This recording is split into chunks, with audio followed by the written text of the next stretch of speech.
Well, hi Preston and Hazel. This is me. This is Bud. Sydney's first, I guess. Ethel's son. I told you I'd meet you on videotape before I met you in person. It's easy to do a videotape, although it takes a while, than it is to take the time to get up there. When I came back from vacation in June, things were slowing down. I thought, gee, maybe I can grab the 3rd or 4th week of July. And then we would come back on a Monday and orders are up and away we went again. So, let me get a little bit more light here. I'm losing light. There we go. Like you need to see me. So anyway, what can I tell you? I have some pictures to show you. I'll bring you up to speed a little bit. I married a girl named Rosanna from Saco, Maine back in '62. It was a short-lived marriage. Then I met a girl named Patricia. I married her in 1965. We have 2 daughters, 1 granddaughter, and another grandchild on the way, coming in February, I guess it is. Groundhog Day, she said. February 2nd, is that what it is? My mother has moved to Grand Manan, and she's living there. She's got a real nice place, and it's a real nice place to live. It's really, really rural. I like it. It's high-tech enough to be up to speed, and it's laid back enough to be just right. My competition in the other room is our parakeet. Never hear him all day long, so if I try to do something like this, because I send my mother video letters also. Sort of makes it the personal touch. I've worked at Hewlett-Packard now for 34 years. We closed the Waltham building we worked in 1994, and we consolidated and moved to the massive, massive campus up in Andover, Massachusetts, where they have a big campus there, and across the street they have a building where they keep the sales force, and down in Lawrence, about a mile or so away, they keep a warehouse, and there's another warehouse in Wilmington. So we still got a big, big outfit. It's just that we are all basically in one spot, and that would be in Andover. I just don't know what to say too much. I got your letter when I was in Canada. It was here when I come home. And I wrote to you, as you probably already know, in Gorham. And I'm going to send this tape to Gorham. This is the 30th of July. It's 5:20 in the afternoon. I'm making this. I hope to get it in the mail tomorrow, the 31st of July. And perhaps you'll have it by the 2nd or 3rd of August. Who knows? Like I say, I have some pictures to show you, some old pictures. Some of them are very, very small. They're very, very old. And I had them sitting under a book for 3 or 4 days, so they'd flatten out enough so that I could transfer them to videotape. As I'm putting the pictures on for you, I will try and think of something else to say. I mean, we've got all this tape, and I don't know what to tell you. But we're going to put it on, and I want you to enjoy it. And these are flashbacks, and Hazel, I've never met you, and Preston, it's only been 53 years since I've seen you, so you probably know me in a minute, right? You'll see a picture of you there with my mother in your uniform. You stopped by to visit us once. I think it was 1942, from what my mother tells me. I tried for a long time to get in touch with my father, not seriously, but then again, as I found out, you couldn't keep in touch with him either, so I probably wouldn't have made it. My mother said he had a church in Danielson, was it Danielson, Connecticut? Somewhere down in Connecticut. And I heard he was living in China, Maine. I went to China, Maine one time, and the house was deserted. I asked where he lived. He had a post office box, but I mean, I just couldn't. My wife and I were coming back from Canada, so I really didn't have the time to stand around, wait for somebody to show up. They said his mail was picked up once or twice a week. He was listed in the phone book at that time as Reverend.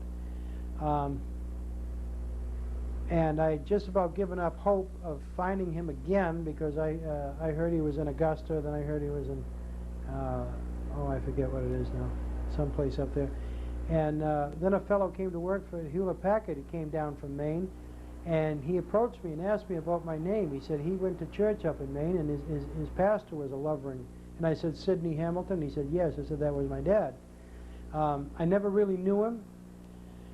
I haven't seen him since I was 4 years old. My earliest recollection would be he was leaving the house, he was crossing the street to the bus stop, and he had a suitcase.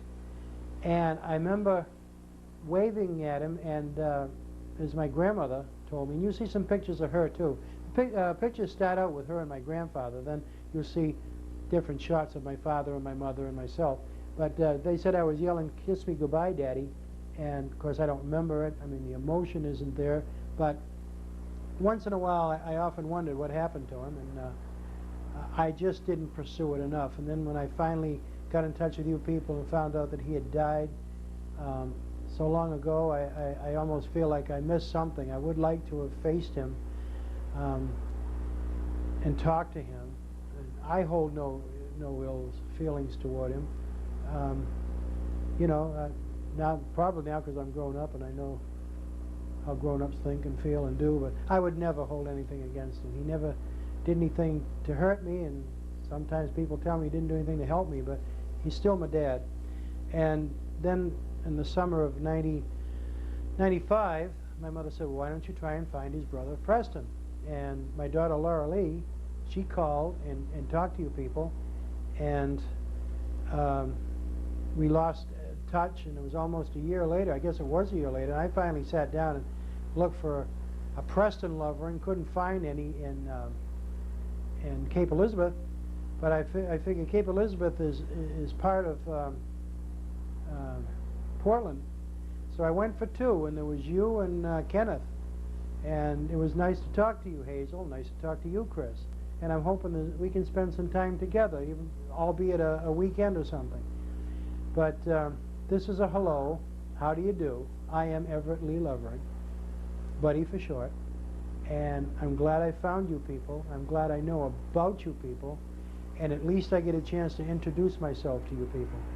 And all I can say is I hope we can pull it off this fall, that I could get up there and go up on a Friday night or something and come home Sunday and just have a bang-up visit and just talk about everything that's gone on. I can't begin to think of everything I want to say right now because I'm not talking on a script. I'm talking as it comes to me. I'm going to close out with the pictures there in no particular order, and but I want you to have a copy of them. There's no way I can get them reproduced here, make it financially feasible, so I did transfer them to videotape, and now you will have some pictures of my father and my mother and my grandparents and me, some pictures of me coming along, and there's so much more. When we get together, I could bring some pictures or add more to a videotape and bring them up to you. So with that, how do you do? Nice to meet you. And I just wish I'd done it many years ago. It just never dawned on me to get in touch with a family. I just concentrate, should I get in touch with Dad? Da-da-da-da-da-da-da. Well, in a sense I have. I've at least made contact, and I hope to pursue it. And all I can say is take care for now, God bless, and here's hoping we do get together sometime, and maybe you'll enjoy these pictures. Have a good day. We'll talk to you later. Bye-bye.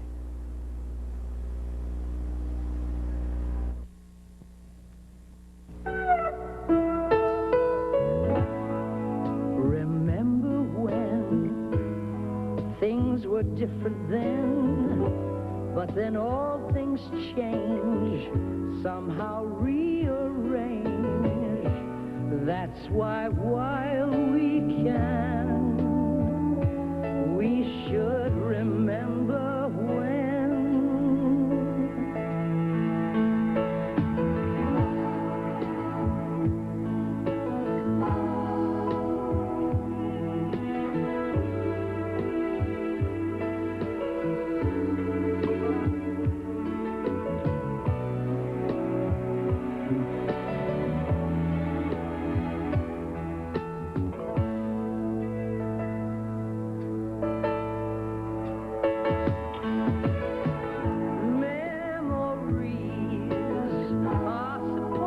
To be